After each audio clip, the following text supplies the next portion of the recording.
میں تو آج بھی اس کے حصے کے تھپڑ اپنی گالوں پہ برداشت کر رہی ہوں، تو یہ کدھر گیا؟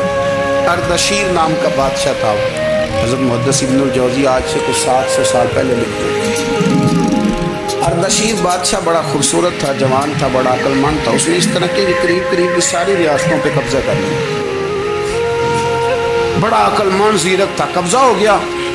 ایک بادشاہ بڑا سخت تھا، اس کے ساتھ جب پنجہ آزمائی ہوئی تو اردشیر کہتا ہے اس پہ میرا قبضہ نہیں ہو رہا تھا، اور جب ہم نے ساری ریاستوں نے مل کے اس پر حملہ کیا تو ایک قلعے کے اندر قلعہ بند ہو گیا۔ اردشیر بڑا خوبصورت آدمی تھا، بڑا سمجھدار تھا، تو وہ بادشاہ قلعہ بند ہو گیا، اس نے کہا نکلنا ہی نہیں۔ اب وہ اندر بند ہے، یک بارگی حملہ کیا تو وہ بڑا بڑا قلعہ تھا، اس میں بند ہو گیا۔ اس بادشاہ کی نا جس پر حملہ کیا، اس کی بیٹی اچانک ایک دن قلعے کی دیوار پہ چڑھی تو اردشیر کے حسن و جمال کو دیکھا تو عاشق ہو گئی، اور اپنے ہی باپ کے خلاف اسے کہنے لگی کہ اگر تو میرے ساتھ شادی کا وعدہ کرے نا تو میں تجھے رستہ بتاتی ہوں حملہ کرنے کا۔ اس نے کہا میرا وعدہ رہا، تو رستہ بتا۔ اس نے رستہ بتایا اس لڑکی نے، اور بادشاہ نے حملہ کیا تو اس کا باپ قتل کیا، اس علاقے پہ قبضہ کیا شادی کے وعدے پر۔ ہاں نفسانی خواہش مندے کو اندھا کر دیتی، نہیں سمجھ آتی اس کو میں کدھر گیا، اندھا کر دیتی۔ حملہ کیا، اور جب اس لڑکی کو لے کے آیا نا اپنے محل میں، تو پہلے دن شادی کی پہلی رات تھی، تو بستر بچھایا کنیز نے، تو وہ کبھی کروٹ ادھر بدلتی کبھی ادھر بدلتی، تو بادشاہ کہنے لگا کیا ہے؟ کہنے لگی بستر میں کچھ ہے، مجھے تکلیف دے رہی۔ اس نے چراغ جلائے، اور جب بستر اٹھایا تو ایک اتنا سا دھاگا نکلا۔ دھاگے سے عموماً تکلیف نہیں ہوتی، تو اس نے کہا تو اتنی نرم و نازک ہے کہ دھاگا؟ کہنے لگی میرا باپ نا میرے ساتھ اتنا پیار کرتا تھا کہ روز میرا بستر بھی خود بچھاتا تھا، اور اس نے آلہ رکھا ہوا تھا، وہ ناپتا تھا کہ کوئی پایا اونچا نیچا تو نہیں، میری بیٹی کا بیلنس سوتے وقت خراب نہ ہو جائے، اور میرے لیے گوشت اور کپڑے بھی خود پسند کر کے لاتا تھا، کھانے پینے کا خود خیال کرتا تھا۔ اردشیر کہنے لگا اچھا تو اتنا پیار کرتا تھا، اور پھر تو نے اس کے ساتھ کیا کیا؟ کہنے لگا بلاؤ کنیزوں کو بلایا، ورنہ اس کو اٹھاؤ اور جلاد کے پاس لے جاؤ، اسے کہو کہ اس کے بال ایک گھوڑے کے ساتھ باندھے، پیر دوسرے گھوڑے کے ساتھ باندھے، اور ایک گھوڑا ادھر بھگا دے کدھر بھگا دے۔ یہ جس کے باپ نے اتنا پیار کیا کہ نفس کی اتنی غلام ہے کہ اس کی وفادار نہیں رہی تو میری وفادار کیسے بنے گی؟ جس نے اتنے نازوں سے پالا کہ دھاگا اسے برداشت نہیں۔ او یارو یاد رکھو، اگر نفس کی غلامی کرو، بڑے بڑے وفاداروں کو چھوڑ کے غلامی کرو تو پھر کہو وفادار مل جائیں، کوئی بول اب لڑا نہ بول بیٹھی۔ ہوں دے خصم ناراض بڑ بولیاں دے، کہاں سر کھائے تے بلبل ٹھنڈ پائے، بڑے فرق نہیں سجنا بولیاں دے، جڑیاں خصماں دی وچ رضا وسن، بھاگ جاگ جاندے انہاں گولیاں دے، آپ ادلیاں نو سردار پین تکے تے شرما والیاں نو جھوٹے ڈولیاں دے۔ اپنے نفس کے پیچھے چلو گے تو یہ تباہی ہے۔ جب ہم نے کسی سے وفا نہیں کی تو یہ کیا امید ہوئی کہ دنیا ہم سے وفا کرے؟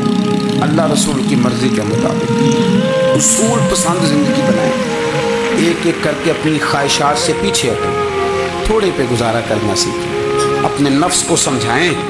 ضروری نہیں کہ روٹی ہر وقت مزے کے لیے کھائی جائے، کبھی کمر سیدھی کرنے کے لیے خشک روٹی بھی کھا کے دیکھو، کبھی سادہ کھانا اس پہ بھی اکتفا کرو، کبھی تھوڑا کھر کے اچھے طریقے سے سادے کمرے میں بھی اللہ کو یاد کر کے دیکھو۔ نفس کے پیچھے نہ بھاگیے گا، تباہی کرے گا۔ رب کریم سمجھ